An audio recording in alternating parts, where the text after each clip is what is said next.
Communication is one of Rocket League's most powerful tools, yet nobody seems to use it much. And considering this is a vital part of Rocket League, it's highly concerning we don't use communication as much as we should. So how do you do it? Well, let's start with the basics. There are two main ways to communicate in Rocket League. These are non-verbal and verbal communication. Let's begin with non-verbal. The primary form of non-verbal communication is through quick chats, which are short and efficient ways to convey a message to your teammates and opponents. These are probably the most used form of communication in Rocket League, but the one issue is that there are only a certain number of quick chats which you can select to use in game. And as you can see, there are a lot of options. So which ones should you choose? Well, let's begin with our team quick chats. The first vital quick chat is on your left and on your right. On your left and on your right is probably one of the most important quick chats because it can be used in a variety of situations. The first is off kickoff, so you can let your teammate know where you plan on directing the ball so that they can go to that side and receive the ball off kickoff. It can also be used when you're the one receiving the ball to help your teammate on kickoff know where you're positioned. On your left and on your right can also be used in general play, particularly during passing plays. Much like a kickoff, using this will let your teammate know where you plan on passing the ball or where you are in relation to them, depending on whether you are on or off the ball.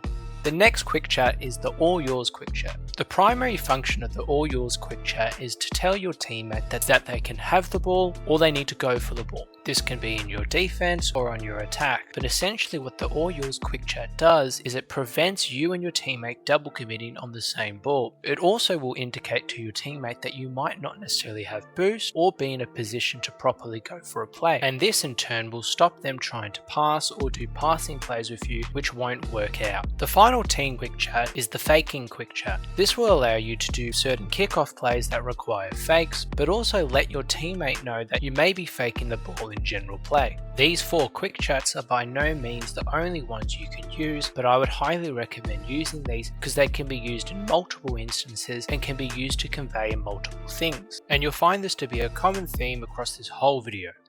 Next, we're going to talk about general quick chats. Now, this next bit of advice might seem a bit strange, but hear me out. Being toxic might be useful. Much like sledging in real sports, toxicity can put off your opponents and distract them from what they're immediately doing. This can reduce their performance and cause them to make more mistakes. And just to make it clear, I'm not promoting toxicity because it can also affect your own performance, because this can also distract you as well. There is not necessarily any proof that being toxic gives you a competitive advantage, but all I'm saying is that the occasional water save or a nice shot might help and it might not. But using custom quick chats to call people this is not okay. So try this at your own risk.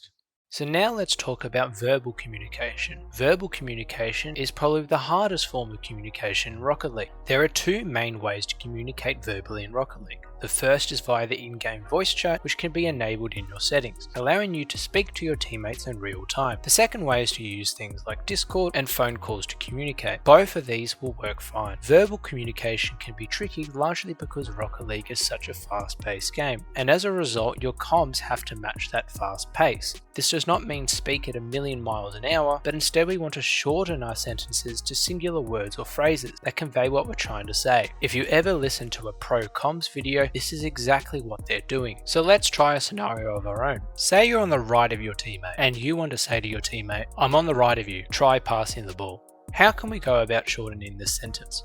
Well, first we have to identify the key words in this sentence, which would be right and passing. So these are the two words that you will definitely want to say. The words that haven't been highlighted are what we call filler words that take too long to say in a game scenario. So let's just remove those and instead leave the two words right and passing. So you could just simply say pass right and your teammate will know instantly that you're on the right of them and that you are open for a pass. But we can actually go even further and shorten this down to just a short phrase. For instance, we can simply just say RP and shorten it down to the initials. And if you're playing with a friend of yours, you can actually agree on a random word which can represent this, which will get the same meaning across. As you can imagine, there are thousands of these you could create, but get into the habit of trying to do this because this will make communication quicker and more effective.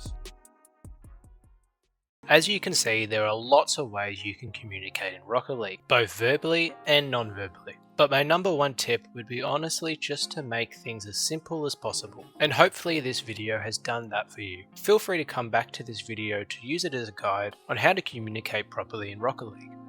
This is mouldyshoe. Thanks for watching.